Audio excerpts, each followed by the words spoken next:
परम सत्कारयोग बजुर्गो, भैनों, भरावो ते बच्चों, अज तुसीं उस महान गदर पार्टी के मोढी प्रोफैसर मौलवी मुहम्मद बरकत उल्ला की कबर ते शरधा के फुल भेंट करन आए हाँ, जिन्हां ने कि हिंदुस्तान की आज़ादी वास्ते ते जदों 1915 विच अफगानिस्तान विच आरजी हुकूमत का उन्होंने प्रधानमंत्री बनाया गया तो वख-वख मुल्कां विच कुर्बानी लई, हिंदुस्तान की आज़ादी लई कुर्बानी करदिआं उपड़ते रहे तो अपनी बीमारी की हालत में भी आराम ना होने करके ये महान सूरमा जिंदगी मौत की लड़ाई करता होया सैन फ्रांसिस्को के हस्पताल विच 1927 विच अपनी जीवन लीला समाप्त कर गया।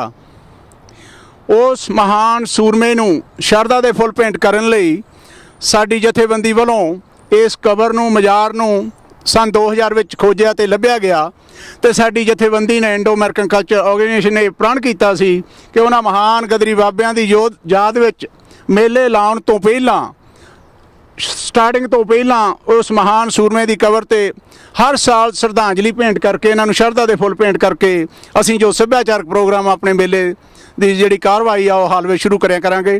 तो साडी जथेबंदी पिछले 12-13 सालों तो इस कीते हुए वायदे ते हर साल इन्होंने शरधा के फुल भेंट करके हाल में असीं अपना प्रोग्राम शुरू करते हैं। मैं बहुता लम्मा ना जावां, साडे कोल साडे बहुत ही सत्कारयोग बुलारे विद्वान बाहरलियां स्टेटां तो इंडिया तो पहुँचे हुए ने तो मैं अगली कार्रवाई लई अपने वीर कश्मीर कांगड़ा नूं बेनती करांगा कि उन्हां नूं तुहाडे सामने रूबरू करन। Thank you. अज फिर हर साल की तरह असीं अज उस महान सूरमा जिहड़ा हिंदुस्तान की आज़ादी लई सारी हयाती जूझिया उहदे मजार दे उत्ते उहनूं शरधा दे फुल भेंट करन लई असीं इत्थे इकट्ठे होए हाँ। मैं अज कोई ज़्यादा कुछ नहीं कहांगा क्योंकि जिहड़े उन्हां बारे सब तो वध जानदे आ,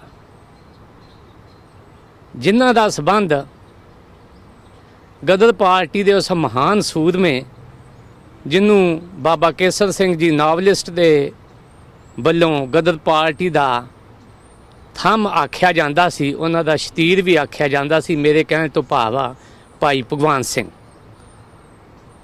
जिन्हां दे भाषण, जिन्हां दीयां कवितावां वो मुरदे लोकां दे विच भी जान पा के उन्हां नूं मुल्क दी आज़ादी लई जूझ मरन दा उन्हां ने जज्बा पैदा कीता सी। ते उन्हां दे दोते सुरिंदरपाल सिंह जी, जिन्हां दा बहुत वक्त भाई भगवान सिंह दे नाल बीतिया और जिन्हां कोल गदर पार्टी दा बहुत सारा मुढ़ला इतिहास, जिन्हां ने इतिहास सिरजिया, उन्हां दे कोल वो इतिहास है और उन्होंने एक अपने आप विच भी वो एक चलदा फिरदा इतिहास आ। क्योंकि उन्होंने बाकी दियां गल्लां मैं बाद विच दसांगा उत्थे मेले दे विच, क्योंकि उन्होंने भी इस आज़ाद भारत की आज़ाद हुकूमत दे विच जो कुछ अपने जिस्म ते झल्लिया वो उन्हां दी एक वखरी कहानी आ। सो मैं बेनती करांगा कि वो मौलवी मुहम्मद बरकतुल्ला बारे, जिहड़े बारे उन्होंने अपने नाना जी कोलों भाई भगवान सिंह होरां कोलों बहुत सुनिया और बहुत कुछ पढ़िया, तो उन्होंने मैं बेनती करांगा सुरिंदरपाल सिंह जी जिहड़े जॉर्जिया तो इत्थे आए, इंडिया तो स्पैशली तौर ते उत्ते साडे इस मेले दे विच जिहड़े आ ओहदी शान नूं वधाउण लई हाज़र होया, सानूं फखर आ इस गल दा।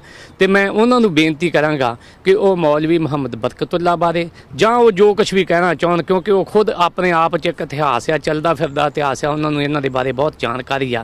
ते उन्हां नूं मैं बेनती करांगा कि अज गदर पार्टी दे इस 100 साला शताब्दी दे उत्ते इस महान सूरमे बारे अपने कुछ लफ्ज़ कह के उन्हां नूं शरधा दे फुल भेंट करन। SP सिंह।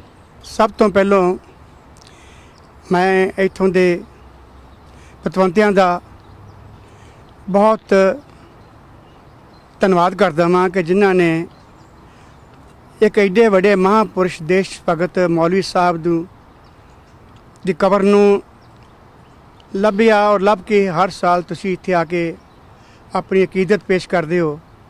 मैं तुहानूं बहुत शाबाश देना वां, बहुत तुहाडे उत्ते मैं आभारी हाँ। Thank you very much.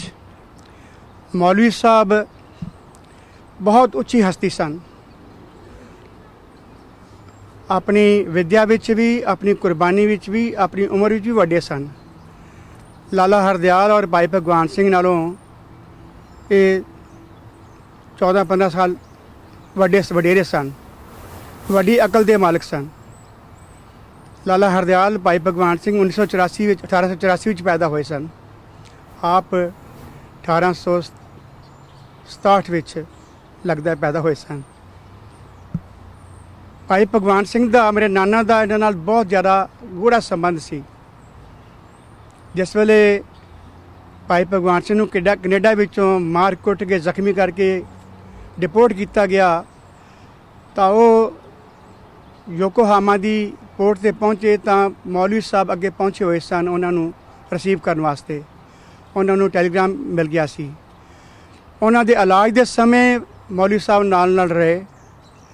ਜਿਸ ਲਈ ਭਾਈ ਸਾਹਿਬ ਨੇ ਪਲਾਨ ਬਣਾਇਆ ਕਿ ਮੈਂ ਜਰਮਨੀ ਜਾਵਾਂ ਹਥਿਆਰ ਲੈਣ ਵਾਸਤੇ, ਤੇ ਮੌਲਵੀ ਸਾਹਿਬ ਕਹਿੰਦੇ ਜਾਓ, ਇੱਥੋਂ ਤੇ ਜਾਪਾਨ 'ਚੋਂ ਕੁਝ ਨਹੀਂ ਮਿਲਣਾ। ਉਹਨਾਂ ਦੀ ਆਸ਼ੀਰਵਾਦ ਦੇ ਨਾਲ ਇਹ ਤੁਰ ਪਏ ਉੱਥੋਂ। ਸ਼ੰਘਾਈ ਵਿੱਚ ਡਿਸਕਵਰ ਹੋ ਗਏ, ਹਾਂਗਕਾਂਗ ਵਿੱਚ ਵਾਰੰਟ ਨਿਕਲੇ, ਲੇਕਿਨ ਭਾਈ ਸਾਹਿਬ ਵੀ ਅੰਗਰੇਜ਼ਾਂ ਵਾਂਗੂ ਜ਼ਿਆਦਾ ਹੁਸ਼ਿਆਰ ਸਨ, ਉੱਥੋਂ ਬਚ ਕੇ ਫਿਰ ਵਾਪਸ ਨਿਕਲ ਆਏ। ਔਰ ਮੌਲਵੀ ਸਾਹਿਬ ਕਹਿੰਦੇ ਨੇ ਭਾਈ ਜੀ ਅੱਛਾ ਹੋ ਗਿਆ ਤੁਸੀਂ ਵਾਪਸ ਆ ਗਏ ਹੋ। ਜਦੋਂ ਭਾਈ ਭਗਵਾਨ ਸਿੰਘ ਡਾਕਟਰ ਸਾਨੀਅਤ ਸੈਨ ਨੂੰ ਮਿਲੇ, ਮੌਲਵੀ ਸਾਹਿਬ ਨੇ ਉਹਨਾਂ ਦਾ ਇੰਟਰਪ੍ਰੇਟਰ ਦਾ ਕੰਮ ਕੀਤਾ। ਭਾਈ ਭਗਵਾਨ ਸਿੰਘ ਨੂੰ ਉਸ ਵੇਲੇ ਅੰਗਰੇਜ਼ੀ ਨਹੀਂ ਸੀ ਆਉਂਦੀ। 2 ਵਾਰ ਮੁਲਾਕਾਤ ਹੋਈ। ਜਿਸ ਵੇਲੇ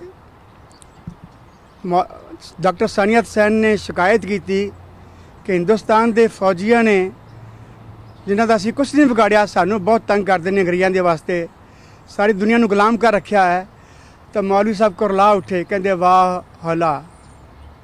ਉਸ ਵੇਲੇ ਉਹਨਾਂ ਨੇ ਜਿਹੜੇ ਲਫ਼ਜ਼ ਕਹੇ ਨੇ ਕਿ ਇਹ ਇਨ ਕਮੀਨੋਂ ਨੇ ਹमें कितना तंग कर रखा है, ਇਹ ਉਹਨਾਂ ਦੇ ਲਫ਼ਜ਼ ਸਨ ਜਿਹੜੇ ਕਿ ਮੈਂ ਡਾਕੂਮੈਂਟ ਕੀਤੇ ਨੇ ਆਪਣੀ ਕਿਤਾਬ ਦੇ ਵਿੱਚ। ਇਹ ਉਸ ਤੋਂ ਬਾਅਦ ਭਾਈ ਸਾਹਿਬ ਨੇ ਕਿਹਾ, ਭਾਈ ਭਗਵਾਨ ਸਿੰਘ ਨੇ ਕਿ ਮੌਲਵੀ ਸਾਹਿਬ ਚਲੋ ਸਾਡਾ ਰਿਲੀਜਨ ਆਜ਼ਾਦੀ ਹੈ, ਸਾਡਾ ਮਜ਼ਹਬ ਆਜ਼ਾਦੀ ਹੈ, ਤੁਸੀਂ ਇੱਕੋ ਹੀ ਜਾਪਾਨੀ ਨੂੰ ਮੁਸਲਮਾਨ ਬਣਾਇਆ, ਉਹੀ ਚੋਰ ਨਿਕਲਿਆ, ਉਹੀ ਮੁਖਬਰ ਨਿਕਲਿਆ। ਚਲੋ ਅਮਰੀਕਾ ਨੂੰ ਚੱਲਦੇ ਹਾਂ, ਉੱਥੇ ਲਾਲਾ ਹਰਦਿਆਲ ਨੇ, ਤੁਸੀਂ ਮੁਸਲਮਾਨਾਂ ਵੱਲ ਹੋ ਜਾਣਾ, ਮੈਂ ਸਿੱਖਾਂ ਵੱਲ ਹੋ ਜਾਊਂਗਾ, ਲਾਲਾ ਹਰਦਿਆਲ ਹਿੰਦੂਆਂ ਵੱਲ ਹੋ ਜਾਣਗੇ। ਚੱਲ ਕੇ ਅਸੀਂ ਇਕੱਠੇ ਇੱਕ ਸਟੇਜ 'ਤੇ ਹੋਈਏ, ਅਤੇ ਮੌਲਵੀ ਸਾਹਿਬ ਨਾਲ ਤੁਰ ਪਏ। ਇੱਥੇ ਆ ਗਏ। ਇੱਥੋਂ ਆ ਕੇ ਫਿਰ ਉਹਨਾਂ ਦੀ ਡਿਊਟੀ ਲੱਗੀ, ਚਲੋ ਅਫਗਾਨਿਸਤਾਨ ਨੂੰ ਚਲੋ। $375 ਜੇਬ 'ਚ ਪਾ ਕੇ ਅਤੇ ਟਿਕਟ ਦੇ ਕੇ ਅਫਗਾਨਿਸਤਾਨ ਦੀ ਭੇਜ ਦਿੱਤਾ ਮੌਲਵੀ ਸਾਹਿਬ ਨੂੰ ਰੈਵੋਲੂਸ਼ਨ ਕਰਨ ਵਾਸਤੇ। $375 ਜੇਬ 'ਚ ਪਾ ਕੇ ਭਾਈ ਭਗਵਾਨ ਸਿੰਘ ਦੇ ਅਤੇ ਟੋਕੀ ਦੀ ਟਿਕਟ ਭੇਜਤਾ ਭਾਈ ਭਗਵਾਨ ਸਿੰਘ ਨੂੰ ਫਾਰ ਈਸਟ ਵਿੱਚ ਗਦਰ ਕਰਨ ਵਾਸਤੇ। ਤੋ ਇਹ ਭਾਈ ਭਗਵਾਨ ਸਿੰਘ ਖੁਦ ਹੀ ਕਹਿੰਦੇ ਨੇ ਕਿ ਅਸੀਂ ਕਿੰਨੇ ਕਮਲੇ ਸਾਂ।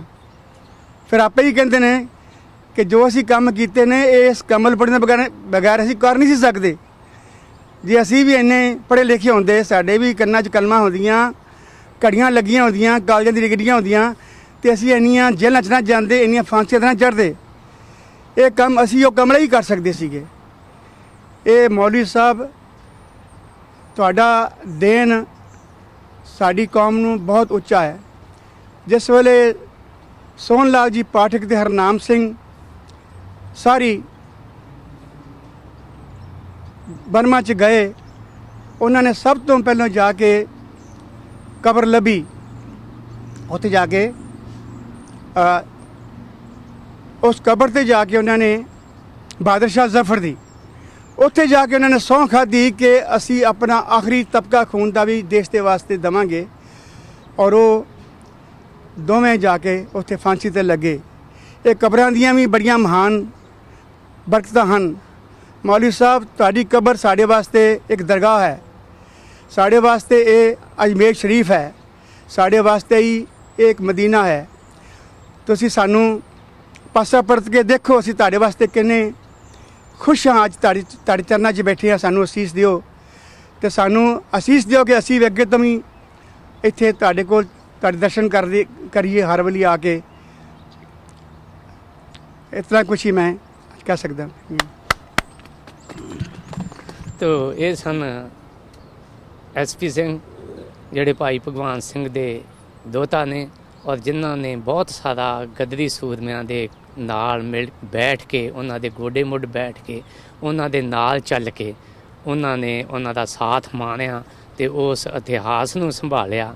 ਤੇ ਜੋ ਕੁਛ ਮੌਲਵੀ ਸਾਹਿਬ ਉਹਨਾਂ ਦੇ ਬਾਰੇ ਉਹਨਾਂ ਨੇ ਆਖਿਆ ਕਿ ਉਹ ਮਹਾਨ ਸੂਰਮਾ ਇੱਕ ਸਾਰੀ ਜ਼ਿੰਦਗੀ ਭਰ ਦੀ ਥਕਾਨ ਲਾਉਣ ਲਈ ਇਸ ਮਜ਼ਾਰ ਦੇ ਵਿੱਚ ਸੁੱਤਾ ਪਿਆ ਹੈ। ਕਿ ਕਿਸੇ ਵੇਲੇ ਆਖਦੇ ਸੀ ਕਿ ਹਿੰਦ ਵਾਸੀਓ ਰੱਖਣਾ ਯਾਦ ਸਾਨੂੰ, ਕਿਤੇ ਦਿਲਾਂ ਤੋਂ ਨਾ ਭੁਲਾ ਜਾਣਾ। ਤੇ ਅੱਜ ਇਹ ਸਮਾਂ ਆ ਗਿਆ ਆ ਕਿ ਹਰ ਥਾਂ ਦੇ ਉੱਤੇ ਇਹਨਾਂ ਦੇ ਮੇਲੇ ਜਿਹੜੇ ਆ ਉਹ ਲਗਾਏ ਜਾਂਦੇ ਆ।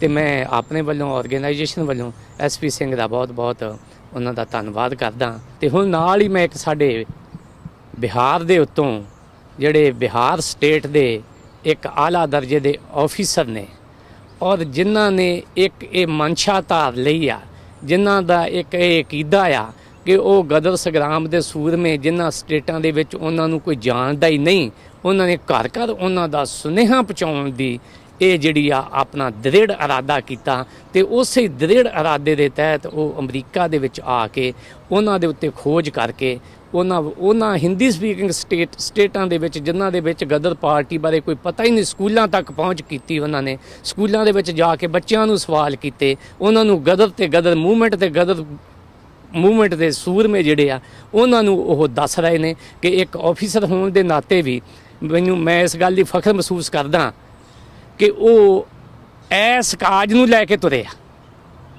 ਤੇ ਮੇਰੇ ਕਹਿਣ ਤੋਂ ਭਾਵ ਆ ਭੈਰਵ ਲਾਲ ਦਾਸ ਜਿਹੜੇ ਅੱਜ ਸਾਡੇ ਵਿੱਚ ਮੌਜੂਦ ਨੇ। ਤੇ ਮੈਂ ਉਹਨਾਂ ਨੂੰ ਬੇਨਤੀ ਕਰਾਂਗਾ ਕਿ ਕੁਝ ਕੁ ਮਿੰਟਾਂ ਲਈ ਉਹ ਵੀ ਮੌਲਵੀ ਮੁਹੰਮਦ ਬਰਕਤੁੱਲਾ ਨੂੰ ਸ਼ਰਧਾਂਜਲੀ ਭੇਟ ਕਰਨ। ਭੈਰਵ दास लाल। Thank you. मैं आज अपने को धन्य महसूस कर रहा हूँ जो इस पावन धरती पर आकर के मौलवी मोहम्मद बरकतुल्लाह के मज़ार पर फूल चढ़ाने का मुझे मौका मिला।